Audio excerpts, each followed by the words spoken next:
Bonjour, plus de 16 millions de Français possèdent un contrat d'assurance vie. C'est à n'en pas douter un placement à succès.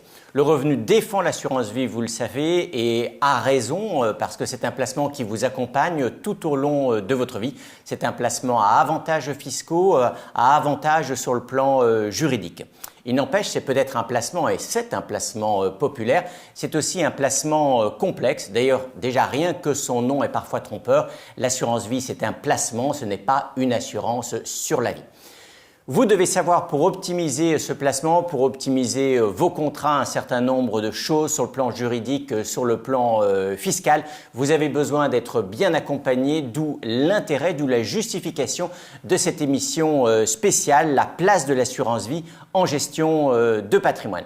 Je vous présente les invités qui sont sur ce plateau aujourd'hui. Corinne Carreau, vous êtes en charge des équipes pour le conservateur Paris-Île-de-France-Champagne. Bonjour Corinne. Bonjour Christian.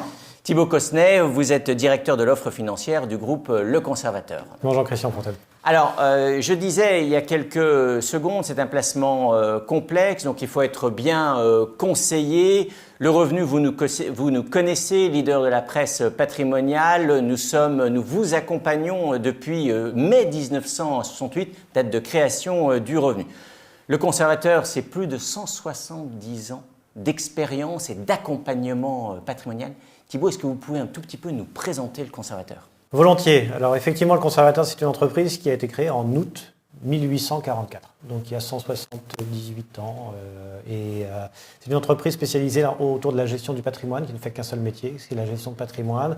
C'est un groupe d'assurance mutualiste structuré autour de 5 sociétés au service du patrimoine de nos clients sociétaires. Une compagnie originelle qui est celle qui a vu naître le Conservateur, la compagnie à forme tontinière, Association Mutuelle de Conservateurs. Une compagnie d'assurance vie créée en 1976, qui sera un petit peu le cœur de nos débats aujourd'hui, l'assurance vie. Deux sociétés financières, une qui peut vous proposer du compte-titre et du PEA, une société de gestion et enfin un organisme qui résonne en architecture ouverte, qui peut aller chercher chez d'autres fournisseurs d'épargne les produits qui vous sont adaptés, mesdames, messieurs, pour que la multitude de produits répondent le mieux possible à vos besoins. Donc une entreprise qui a su s'adapter à l'environnement réglementaire, fiscal, législatif, politique qui a émaillé l'histoire de France au cours des 180 dernières années, en arrondissant un petit peu. C'est une mutuelle d'assurance qui a la chance de ne pas avoir d'actionnaires à rémunérer et qui donc peut avoir des fonds propres importants, en tout cas largement supérieurs à ce qu'attendrait un actionnaire par l'immobilisation des fonds propres. Mais en tout cas, nous mettons une primauté autour de la sécurité et la pérennité de l'épargne. Donc c'est pour faire très simple. Pour notre compagnie d'assurance vie, à peu près 2 fois le minimum réglementaire en termes de fonds propres. Pour la compagnie tontinière, plus de 4 fois. Donc, ce qui permet d'assurer une forte implantation du Conservateur au niveau des fonds propres et également un fort ancrage en termes d'accompagnement de nos clients. On accompagne des familles de sociétaires sur la durée, ce qui nous permet d'avoir une longueur de la relation entre nos conseillers et les familles que nous accompagnons depuis 17 ans. Et nous avons une approche relativement à contre-courant de la banque assurance traditionnelle qui, elle, rationalise ses effectifs et ferme des agences. Nous, on ouvre des bureaux et on accueille des nouveaux conseillers chaque année pour être proche de vous, proche de chez vous, mesdames et messieurs, et être en quelque sorte le médecin de famille de votre patrimoine. Alors, quelques chiffres pour camper un peu le décor. Aujourd'hui, le Conservateur, en cours sous gestion, quelques 10 milliards d'euros. 10 milliards, exactement. Alors, on parle souvent en ce moment du fonds en euros, l'assurance vie en euros. Quelles sont les réserves, avec un certain nombre d'inquiétudes sur la solidité du fonds, notamment liées à l'envolée des taux d'intérêt, etc. Quelles sont les réserves donc, alors, du Conservateur en la matière, notamment la fameuse provision pour participation aux bénéfices? Ça représente quel pourcentage donc, lors de l'encours que vous gérez? Au 31 décembre 2021, nous avions 3,6% de PPB, provision pour participation aux bénéfices, une réserve technique qui appartient aux assurés et qui permettra d'accompagner probablement la hausse des rendements actuels. Corinne Carreau, prenons un petit peu de hauteur. L'assurance vie, quels sont les principaux aujourd'hui en 2022, quels sont les principaux atouts de l'assurance vie? Un petit peu les fondamentaux. Peut-être d'abord poser un petit peu le débat comme vous l'avez fait avec quelques chiffres, et notamment chiffres macroéconomiques. Vous l'avez dit, l'assurance est un produit financier extrêmement populaire. 40% des ménages détiennent une assurance vie, 38 millions de bénéficiaires. Où il y a des souscripteurs, il y a 38 millions de bénéficiaires. Et donc, c'est un encours qui s'élève au niveau macroéconomique à plus de 2000 milliards, quand on prend en compte aussi l'épargne retraite sous assurance vie. Donc, pourquoi un tel succès ? En raison de l'universalité, on y reviendra, c'est-à-dire les nombreux atouts à la fois civils et fiscaux de l'assurance vie. Alors, pourquoi l'universalité ? Parce que dans cette enveloppe assurance vie, je peux y mettre de l'épargne, avec des objectifs très différents, constituer une épargne, développer et gérer cette épargne, des objectifs également ensuite de sortie, de retraite et de transmission. Donc c'est véritablement le couteau suisse et le côté universalité pour répondre aux objectifs des clients qui fait son succès. Néanmoins, et on va le voir tout au long, je pense, de cette émission, c'est comment être accompagné, parce que au-delà de l'enveloppe, il faut véritablement définir une stratégie finance, et donc là, décomposer son épargne qu'on a en assurance vie entre l'épargne de précaution, qui peut être logée dans l'assurance vie parce que c'est disponible et rachetable à tout moment, ça c'est un atout fort pour les épargnants. Une différence par rapport à l'immobilier, où peu ou prou le temps de vendre un logement, etc., peut prendre plusieurs mois avec l'immobilier, la liquidité, comme on dit. La liquidité de l'assurance vie. Donc là, je peux y loger de l'épargne à court terme, de précaution, moyen terme, long terme en fonction de mes objectifs, et sur ces moyens termes, long terme, être accompagné pour déterminer une stratégie de placement à horizon. C'est aussi un placement comparé par rapport à l'immobilier qui nécessite un investissement personnel, c'est moins chronophage. Entre guillemets, ça nécessite, il faut signer le contrat, bien choisir le contrat, les caractéristiques, etc. Et puis ensuite, on peut faire confiance à son gestionnaire, à l'inverse que si d'un bien locatif géré dans le parc locatif où il faut gérer les relations avec le locataire, le choisir, etc. C'est plus lourd sur le plan de la gestion quotidienne. C'est lourd et définitif. Si je dois avoir un placement entre l'immobilier et l'assurance vie, l'immobilier, ça va être l'emplacement. Mais une fois que j'ai décidé, c'est figé. Et pour toute l'enveloppe. Alors que l'assurance vie, je rentre dans une enveloppe. Et comme on va le voir sur l'approche financière, effectivement, elle est évolutive. Je peux arbitrer. Je peux faire des choix en fonction de mon horizon de placement. Donc, de la souplesse versus de la rigidité pour l'immobilier. Bien que l'immobilier sert à développer le patrimoine. Mais ce patrimoine financier est fondamental et intéressant en termes de souplesse. Alors justement, l'aspect économique, c'est vrai que les Français ont souvent tendance, et on peut le comprendre, à appréhender les placements à travers un taux, un chiffre, un rendement. Aujourd'hui, en 2022, qu'est-ce qu'on peut attendre d'un contrat d'assurance vie en termes de rendement, Thibaut Cosnet ?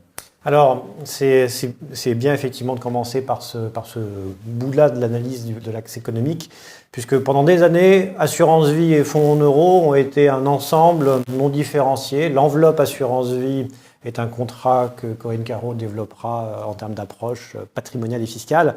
Mais le véhicule financier, pendant des années, ça a été uniquement du fonds en euros, un placement à capital garanti, liquide et qui offre un taux. Ce taux-là du fonds en euros n'a eu de cesse que de baisser, malheureusement, au cours des 25 dernières années et s'est établi en moyenne du marché à 1,3% au titre de l'année 2021, hors prélèvements sociaux. Si on retient les prélèvements sociaux, on n'était pas très loin de 1%, donc ce qui est effectivement assez faible et particulièrement, je dirais, dans cet environnement inflationniste qui a tendance à grignoter par érosion monétaire l'épargne. Et donc, aujourd'hui, l'assurance vie, d'un point de vue économique, c'est plus exigeant que ça ne l'a été en termes de compréhension, puisqu'on ne peut plus miser uniquement sur le fonds en euros, il faut diversifier, il faut mettre ce qu'on appelle des placements en unité de compte. Là aussi, c'est un terme un petit peu barbare. D'investissement. C'est un terme un peu barbare, on appelle ça techniquement des unités de compte, mais en fait, c'est des véhicules financiers où vous pouvez choisir du plus prudent au plus dynamique et surtout, vous pouvez faire vivre votre contrat en fonction des moments de marché pour adapter avec votre conseiller la structure de votre contrat aux opportunités et aux risques qui peuvent se présenter. Je terminerai peut-être en répondant sur la partie économique, en cassant peut-être une idée reçue que, Christian, je sais, vous battez en brèche régulièrement. L'assurance vie, non, n'est pas bloquée pendant 8 ans. On peut rentrer dans un contrat d'assurance vie, en sortir plus tôt, c'est liquide. sauf peut-être quand on investit dans des SCPI où là il peut y avoir des fenêtres de liquidité, dans le contrat d'assurance vie j'entends, mais en tout cas il n'y a pas un blocage des fonds en assurance vie, ça reste un placement liquide dans lequel on peut changer de support quand on le souhaite, dans lequel on peut faire des versements. C'est liquide simplement effectivement, et s'il y a confusion parfois dans la tête d'un certain nombre, je dirais, d'épargnants, c'est parce qu'il faut attendre 8 ans pour profiter de la fiscalité la plus avantageuse. Mais avant de parler justement de l'aspect fiscal qui est aussi cher à de nombreux auditeurs, sur l'aspect économique, aujourd'hui sur un contrat qui est diversifié, quel rendement peut-on attendre? Un chiffre, est-ce qu'on peut attendre du 3-4% sur du moyen long terme? Vous allez me dire ça va dépendre de l'inflation, ça dépend de beaucoup de paramètres. Ça dépend de la structure des placements financiers en fonds communs que nous pouvons mettre dans la partie qui n'est pas investie en fonds euros. Mais à titre d'illustration, sur 2021, la performance moyenne d'après le marché des unités de compte était de l'ordre de 9%. Donc un contrat 50% en fonds euros, 50% en unités de compte, partant du principe qu'en moyenne, ça a fait cette performance de 9%, ça veut dire que l'année dernière, les contrats ont globalement été valorisés d'un peu plus de 5%. Donc, et je pense qu'entre 3 et 5%, avec un placement raisonnablement équilibré entre des placements financiers et du fonds euro, entre 3 et 5% est une approche raisonnable. On peut faire moins en étant plus prudent, on peut faire plus en étant plus dynamique. Et c'est l'avantage de l'assurance vie qui permet de calibrer en fonction du profil d'investisseur de chacun et de l'horizon de placement qu'on se détermine. Alors, Corinne Caron, on est en France. En France, quand on parle placement, on parle forcément fiscalité. On choisit un placement pour son rendement espéré au potentiel, mais aussi parce qu'on espère optimiser sa fiscalité. C'est vrai que l'assurance vie, on a quand même vu beaucoup de réformes dans le couleur de la fiscalité de l'assurance vie depuis plus de 20 ans maintenant. Est-ce que l'assurance vie conserve des avantages fiscaux? Oui, alors quand on regarde les 20 dernières années, c'est qu'on est parti sur une enveloppe fiscale qui n'était pas du tout fiscalisée. Aujourd'hui, si on regarde à l'instant T, l'assurance vie reste un produit qui permet d'optimiser son rendement parce que la fiscalité est plus faible que sur d'autres placements. Et d'abord, ce qui me paraît intéressant, c'est quand je paye l'impôt. C'est toujours important de savoir quand je paye l'impôt. Si je perçois des intérêts, je paye tout de suite ces intérêts. Je paye la fiscalité sur ces intérêts. Si je reçois un livret bancaire, par exemple. Un livret bancaire, si je reçois un dividende, c'est de la même manière, je le déclare dans ma déclaration de revenus. Bien, pour l'assurance vie, c'est pas du tout la même chose parce que c'est une enveloppe de capitalisation. Ça veut dire quoi en pratique? Ça veut dire que j'ai pas une fiscalité subie, j'ai une fiscalité choisie. C'est-à-dire que si mon contrat, soit mes unités de compte me procurent des plus-values, soit mon fonds euro me procure des intérêts, ces produits-là, modulo les prélèvements sociaux sur le fonds en euros, ils ne sont pas fiscalisés l'année de perception. De même, si je fais des arbitrages avec des plus-values, il n'y a pas de fiscalité. La fiscalité, c'est quand j'effectue un rachat sur mon contrat. Un retrait. Rachat sur mon contrat. Donc déjà, on voit que c'est décalé dans le temps, une forme de report d'imposition qui permet finalement à mes produits, à mon capital, de continuer à fructifier et qui n'est pas empiété par cette fiscalité.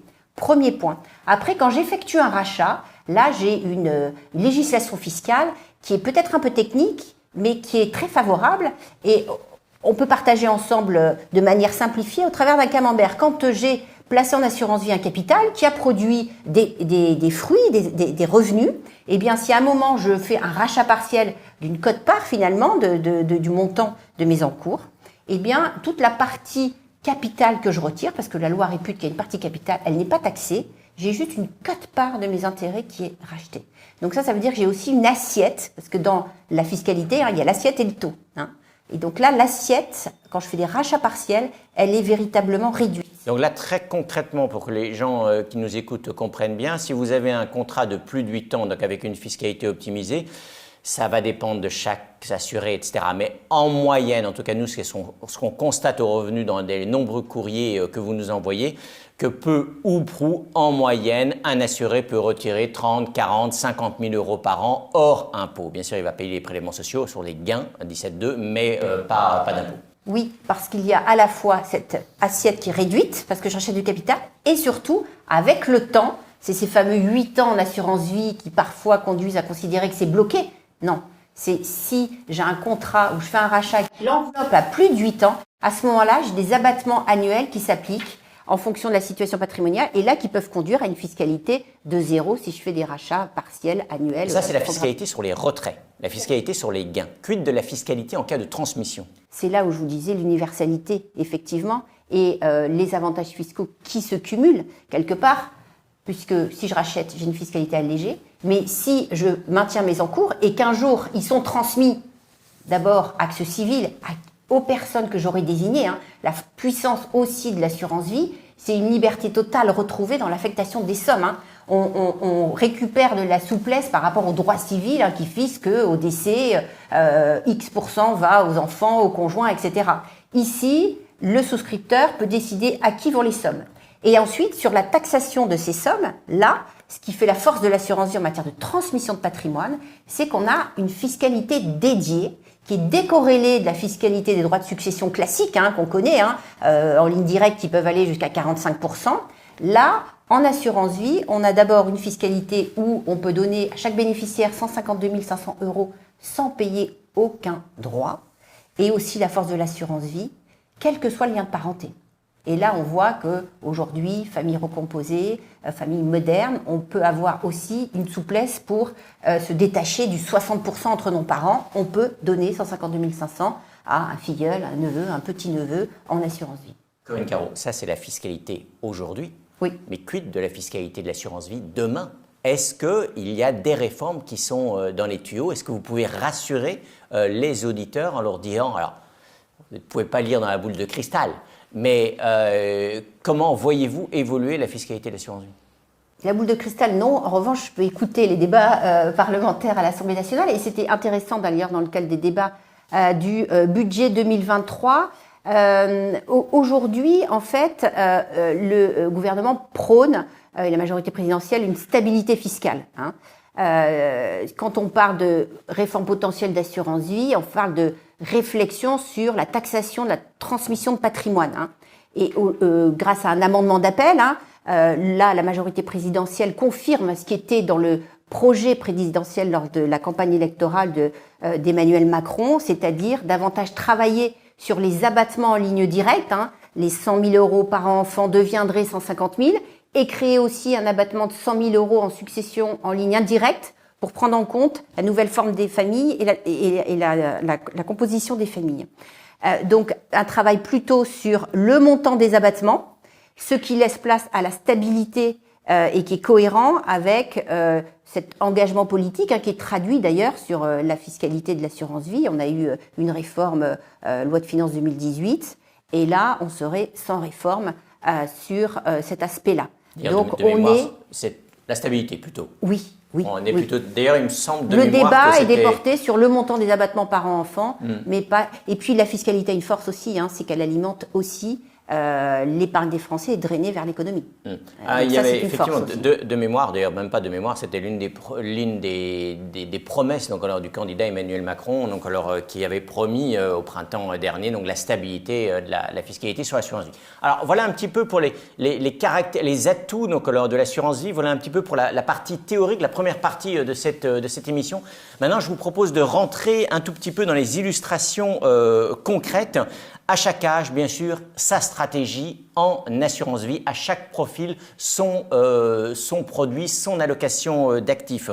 Première question toujours pour vous, Corinne Caro. À quel âge ouvrir son premier contrat? Est-ce que la fameuse stratégie on prend date reste-t-elle toujours d'actualité? Oui, elle reste d'actualité. Alors, on suit au conservateur des familles de clients plus que des clients. On peut ouvrir, et en pratique, ça se fait bien souvent, un contrat d'assurance vie dès le plus jeune âge. Donc, ce sont bien souvent les parents, en tant que représentants légaux, qui souscrivent un contrat d'assurance vie pour leurs enfants.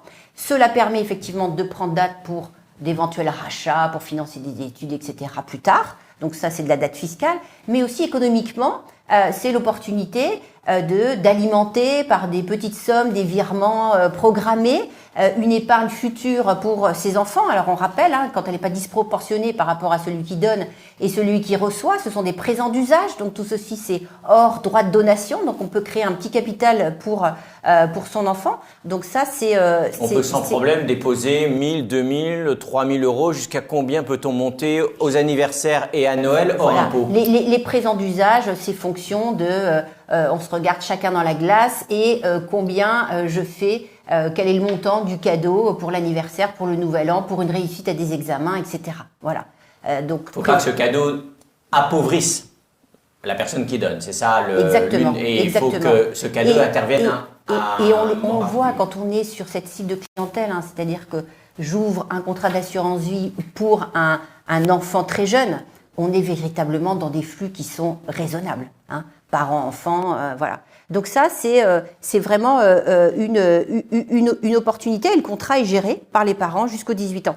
On voit aussi, hein, au-delà des transmissions parents-enfants, on voit aussi, parce que c'est optimiser aussi la transmission de patrimoine, beaucoup dans les familles qu'on accompagne, de transmission de grands-parents à petits-enfants, puisque là, l'opportunité, c'est d'utiliser les abattements qui se renouvellent tous les 15 ans. Et là, la problématique du grand-parent est souvent de dire je ne veux pas qu'à 18 ans, mon enfant ait des liquidités. Et donc, le donateur cherche à contrôler les capitaux transmis et cherche plutôt à les bloquer. Et dans ce cas-là, entre assurance vie et tontine financière qu'on offre aussi aux conservateurs, c'est une alternative qui doit être regardée, puisque les capitaux sont bloqués pendant 10 ans et la gestion aussi est totalement déléguée. Là aussi, certains grands-parents, quand ils donnent, ne souhaitent pas forcément que ce soit le couple ou un des deux couples qui gère. Donc là, pour ces transmissions grands-parents-petits-enfants, j'analyse entre opportunité de l'assurance vie ou tontine qui permet finalement de dépasser, d'aller plus loin que les limites du pacte adjoint en assurance vie. Thibaut Cosnet, la prochaine question est pour vous. Manon à Lyon nous pose cette question. Elle est abonnée au Revenu depuis 3 mois. Comment réagir? Vous avez déjà en partie répondu à la question, mais comment réagir face à l'érosion des rendements de l'assurance vie en euros? Alors c'est vraiment là un petit peu le cœur du réacteur de la planète assurance vie, puisque comme Corinne Carreau l'évoquait tout à l'heure, l'essentiel des encours en assurance vie aujourd'hui est en fonds euros, c'est à peu près 75%. Donc l'avenir du fonds euro est un sujet important pour les épargnants ayant un contrat en assurance vie. Alors pour expliquer et pour vulgariser, pour que tout le monde comprenne de quoi on parle, le fonds en euros, je vais prendre une image qui vaut ce qu'elle vaut, c'est une grande baignoire qui était dans les années 90 remplie d'eau chaude parce que les taux d'intérêt étaient élevés. Au cours des années 90 à 2020, les taux n'ont cessé de baisser, donc progressivement on a fait couler un robinet d'eau froide dans la baignoire, ce qui a évidemment rafraîchi ou abaissé la température de cette baignoire. Et la hausse de taux actuelle, on fera la mécanique dans l'autre sens, on part d'une baignoire plutôt froide, et donc le robinet d'eau qui coule est plutôt chaud, mais ça va mettre une inertie importante pour faire remonter le rendement. Donc il faut diversifier son épargne en assurance vie, ne pas être uniquement en fonds en euros. Nous, on n'a pas de difficulté à recommander pour de très nombreux clients une approche à minima d'investissement à 50% sur des supports en unité de compte. On peut bien même monter très au-delà quand on est un épargnant plus jeune et dynamique. Et donc, en tout cas, la proportion entre les fonds en euros et les unités de compte, les placements financiers doivent être calibrés de manière individuelle. Et pour les placements en unités de compte, qui est une vraie alternative pour lutter contre la baisse du rendement du fonds en euros, il ne faut pas hésiter à miser sur les marchés financiers sur longue période, puisque vous le savez, Christian Fontaine, sur la bourse, sur longue période, c'est entre 6 et 10% de rendement, les actions sur très longue période, entre la performance des titres et les dividendes. Le contexte actuel fait qu'aujourd'hui, on retrouve enfin du rendement sur les placements obligataires, donc c'est peut-être aussi une aubaine à saisir pour diversifier son contrat d'assurance vie. Et puis enfin, pour ceux qui réagissent assez mal, comme de nombreux clients, à la volatilité des marchés financiers, où on peut se retrouver à certains moments dans des angoisses, aux conservateurs, on propose des produits un petit peu original, des produits structurés qui, comme conservateur double opportunité, qui permet de ne pas avoir à choisir son camp entre la hausse et la baisse des marchés financiers dans 5, 6, 7 ans, permettre d'être gagnant que la bourse est montée ou que la bourse est baissée dans les proportions qui s'affichent à l'écran, entre jusqu'à plus ou moins 40% par rapport au niveau d'origine, et auquel cas, en complément d'autres choses, et en étant accompagné par un bon spécialiste qui est capable de nous donner les bons éclairages. En ce moment, il faut être prudent. L'année prochaine, il faut être plutôt dynamique. Vous voyez, c'est comme ça qu'on peut arriver à gérer activement son contrat sans y passer des heures non plus. Et à doper, bien sûr, le rendement, c'est quand même un peu l'objectif. Corinne Carreau, comme je le disais tout à l'heure, bien sûr, à chaque âge, sa stratégie. À 60, 65 ans, à la veille de la retraite ou lors du passage à la retraite, souvent on a besoin de revenus complémentaires. Alors on s'est constitué un patrimoine immobilier locatif souvent. Est-ce que c'est pas le moment justement de s'alléger en termes sur le plan immobilier pour renforcer l'assurance vie qui profite d'un cadre fiscal plus attrayant? Il est clair qu'on rencontre nombre de clients qui ont développé leur patrimoine à la fois sur une épargne financière, mais également sur de l'investissement immobilier, alors qui n'est pas la résidence principale, qui n'est pas de la résidence de jouissance, hein, qui est un investissement locatif. Alors, à quel âge on se pose pour réfléchir? C'est quand on a effectivement un patrimoine qui est mature. Bien souvent, on a développé le patrimoine en investissement dans l'immobilier, avec le levier du crédit, hein, et le levier souvent d'une défiscalisation immobilière, hein, qui améliore le rendement global de l'opération. Quand on est sorti des engagements effectivement de location, les engagements fiscaux, alors se pose la question effectivement, et le bon âge, c'est effectivement cet âge pivot de la retraite, si on prend 62 ans effectivement, parce que là le développement du patrimoine est derrière, et là on peut commencer à faire des arbitrages. Ces investissements locatifs, souvent défiscalisés, ne sont pas des biens affectifs, donc c'est pas sur ces biens que je vais organiser de la transmission anticipée d'immobilier, je vais le réserver au patrimoine affectif destiné à être transmis. Et effectivement, là, nos clients à 62 ans qui sont plutôt à ce moment-là à retrouver de la liquidité pour des revenus complémentaires, l'arbitrage effectivement de ces investissements immobiliers, vente, puis réinvestissement dans l'assurance vie est souvent très pertinent. C'est un retour à liquidité, hein, et puis il faut être conscient d'une chose, et là on rencontre beaucoup de clients où on découvre l'espérance de vie à date, c'est-à-dire que c'est pas l'espérance de vie à la naissance, mais à 62 ans, un homme, une femme a 25 ans d'espérance de vie devant elle. À 62 ans, âge légal de la retraite, un homme a 21 d'espérance de vie, 21 années d'espérance de vie. Donc là, on recherche des revenus complémentaires. Et encore plus pour les cadres. Tout à fait, tout à fait. On cherche des revenus complémentaires. Là aussi, deux alternatives.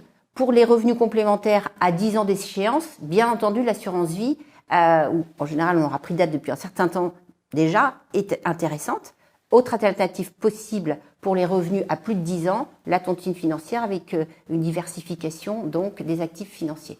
C'est vrai que, vous l'avez dit en sous-jacent, mais c'est vrai que d'un côté, vous avez les revenus fonciers aujourd'hui sont taxés à ce qu'on a au taux marginal plus les prélèvements sociaux, donc ça peut grimper autour de 60% de prélèvements sociaux, c'est pas négligeable. Avec l'assurance vie, vous pouvez descendre ce chiffre à 17,2% de prélèvements sur vos gains. Il y a quand même là deux poids, deux mesures.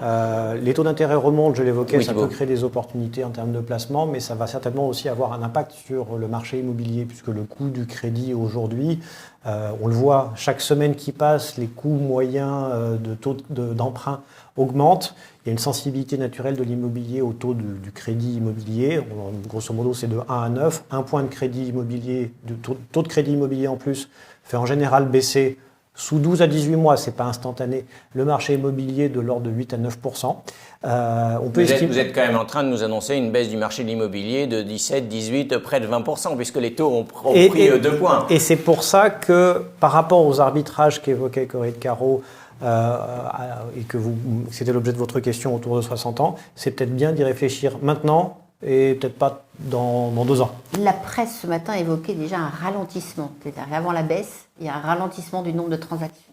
Oui, notamment, enfin même un ralentissement des prix déjà dans les grandes villes. Vous parliez de la hausse des taux et de l'impact de la hausse des taux sur la gestion patrimoniale, mais avec la hausse des taux, il y a aussi aujourd'hui un mot qui est sur toutes les bouches, c'est bien sûr l'inflation, hein, plus 6% de hausse sur 12 mois prévu par l'INSEE pour le mois de décembre. L'inflation érode le pouvoir d'achat des Français, aussi le pouvoir d'achat de l'épargne. Est-ce que l'assurance vie peut protéger le pouvoir d'achat des économies des Français? L'assurance vie, dans l'absolu, oui. Le fonds en euros, dans le moyen terme, hélas, non. On part d'un niveau trop bas de rendement moyen des actifs des fonds en euros. Mais pour revenir sur votre propos, sur votre question, Christian, c'est quand même essentiel, mesdames, messieurs, que vous raisonniez sur justement le pouvoir d'achat, le maintien du pouvoir d'achat de votre stock d'épargne, en prenant un exemple tout simple, un foyer avec 4 personnes ayant des livrets A saturés, des liquidités sur les comptes bancaires et du fonds en euros en assurance vie pour les montants qui s'affichent à votre écran. Sur ces sommes-là, vous risquez de perdre cette année en pouvoir d'achat quasiment 8 000 € sur votre épargne. Vous n'allez pas perdre en capital, parce que par contre, votre épargne ne vous permettra pas l'année prochaine de consommer la même chose qu'au 1er janvier de cette année. Et donc, il faut diversifier en assurance vie comme ailleurs. Il faut probablement réduire la part de fonds en euros. Il faut trouver d'autres stratégies. Les marchés boursiers, en général, sur longue période, sont naturellement corrélés avec l'immobilier, avec avec l'inflation, pardon. Donc il n'y a pas de débat par rapport à cet attrait de l'immobilier, des marchés actions, décidément. Je fais un lapsus non révélateur sur mon attrait pour l'immobilier. Et puis après, il y a d'autres solutions de diversification, comme celle que Corinne évoquait tout à l'heure, qui est la tontine financière, qui a le bon goût d'être traitée fiscalement sur les revenus de la même manière que la tontine, mais qui, elle, est gérée en différentiel d'inflation, qui a historiquement des taux entre plus 3 et plus 5% au-dessus de l'inflation sur longue période, y compris pour des tontines arrivées à échéance dans les années 90, donc qui avait connu les années d'inflation des années 70-80. Donc l'assurance vie dans son ensemble, oui, à condition de gérer dynamiquement ses allocations, de diversifier sur les placements financiers et probablement de réduire encore plus qu'avant le fonds en euros et de trouver d'autres types de stratégies à côté, complémentaires à l'assurance vie. La tontine, vous venez d'évoquer le rendement, le potentiel de rendement. Sur la fiscalité, est-ce que vous pouvez nous rappeler un tout petit peu en 2 mots la fiscalité de la tontine, aussi bien sur les gains qu'en cas de transmission, Corinne? C'est assez simple, c'est une enveloppe de capitalisation. Donc c'est à la sortie la même fiscalité que celle de l'assurance vie. C'est-à-dire c'est un contrat qui par définition a plus de 8 ans, donc 10 ans.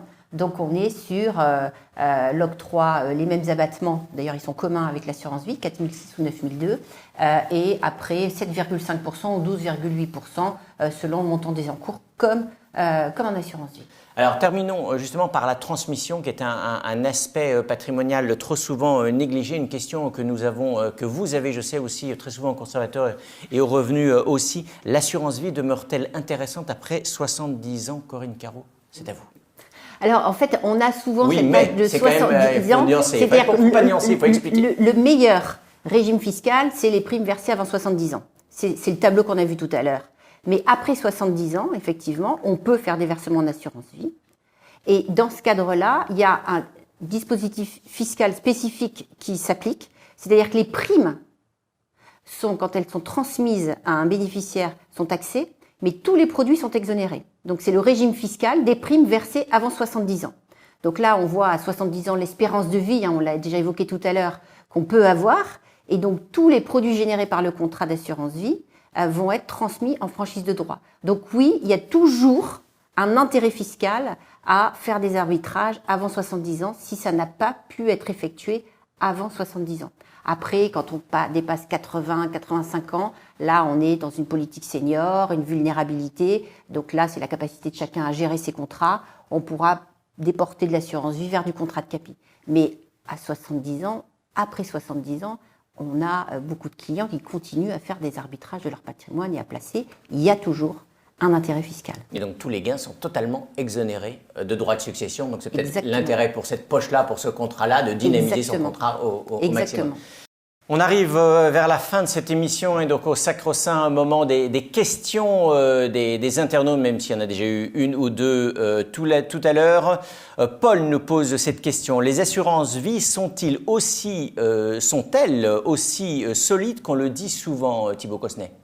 Alors globalement, l'assurance vie est vraiment un placement solide. Là, il faut quand même se méfier de choses qu'on peut entendre en ce moment. L'assurance vie dans son ensemble est un organisme, est un ensemble solide. Les assureurs ont des réserves, les assureurs ont des fonds propres, donc l'assurance vie est un placement qu'on peut légitimement considérer comme étant un placement solide. Il y a en plus des garanties.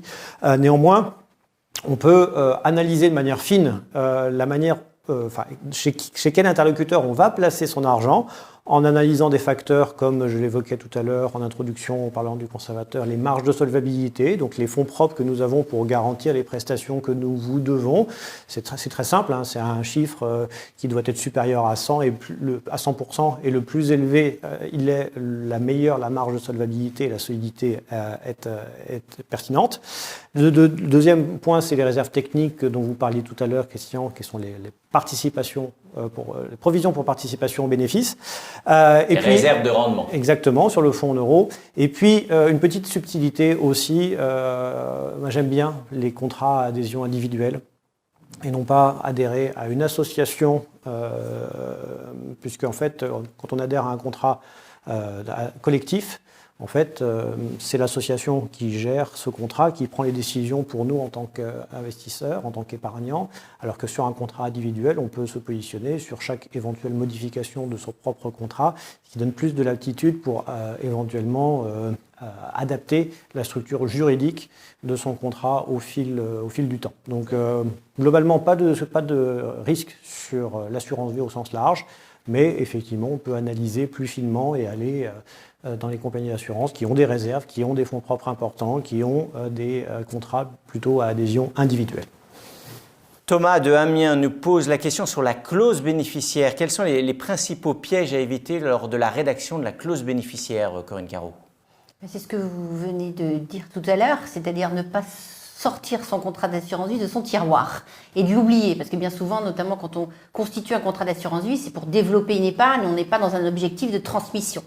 Mais chaque contrat d'assurance vie a une clause bénéficiaire et c'est une clause type si elle n'est pas remplie par le souscripteur. La clause type, qui est une clause générale qui s'applique sur tout le marché des assureurs, c'est en premier plan, on met comme bénéficiaire le conjoint, à défaut, les enfants en général de l'assuré.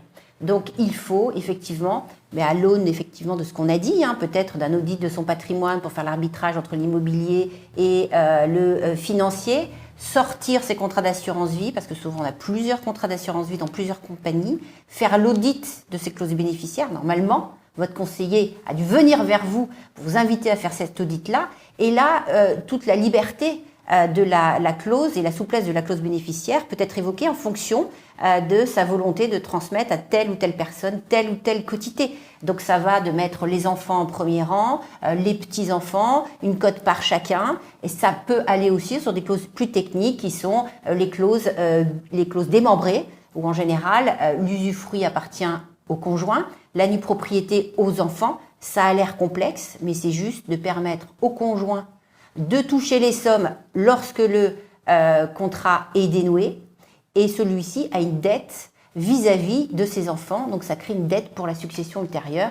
Donc ça peut être également très intéressant. Donc ne pas réviser régulièrement ces clauses de contrat d'assurance vie, elles peuvent être modifiées de manière simple par un courrier auprès de l'assureur pour pouvoir affiner son projet de transmission à moyen long terme.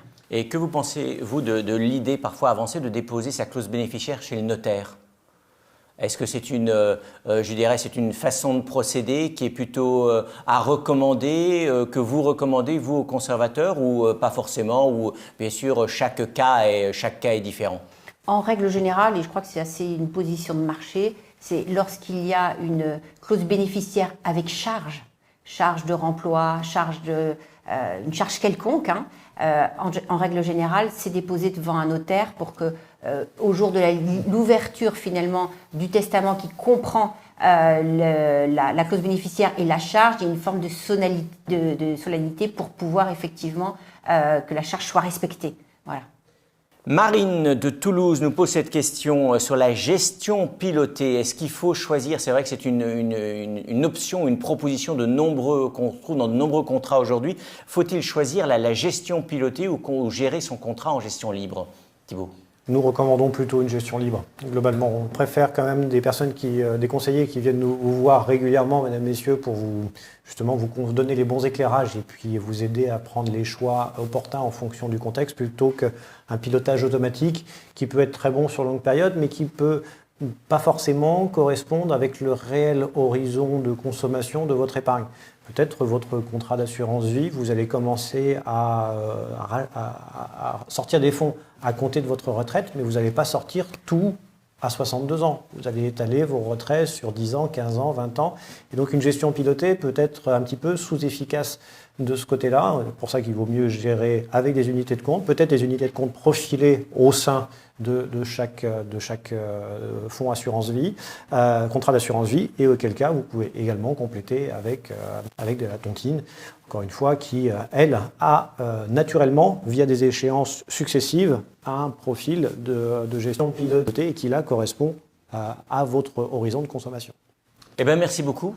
On arrive au terme de cette émission. Merci beaucoup Corinne Caro, Thibaut Cosnet d'être venu sur le plateau du Revenu TV. Je pense que tout le monde l'a bien compris, on est dans un contexte d'incertitude avec une forte envolée des taux d'intérêt, une accélération de l'inflation. C'est le moment ou jamais de sortir votre contrat d'assurance vie du tiroir et de vous assurer, notamment la clause bénéficiaire, mais aussi les allocations, vous assurer que vos fonds correspondent bien à la fois à vos besoins et puis surtout au contexte économique et financier. À bientôt sur le Revenu TV pour d'autres émissions phares.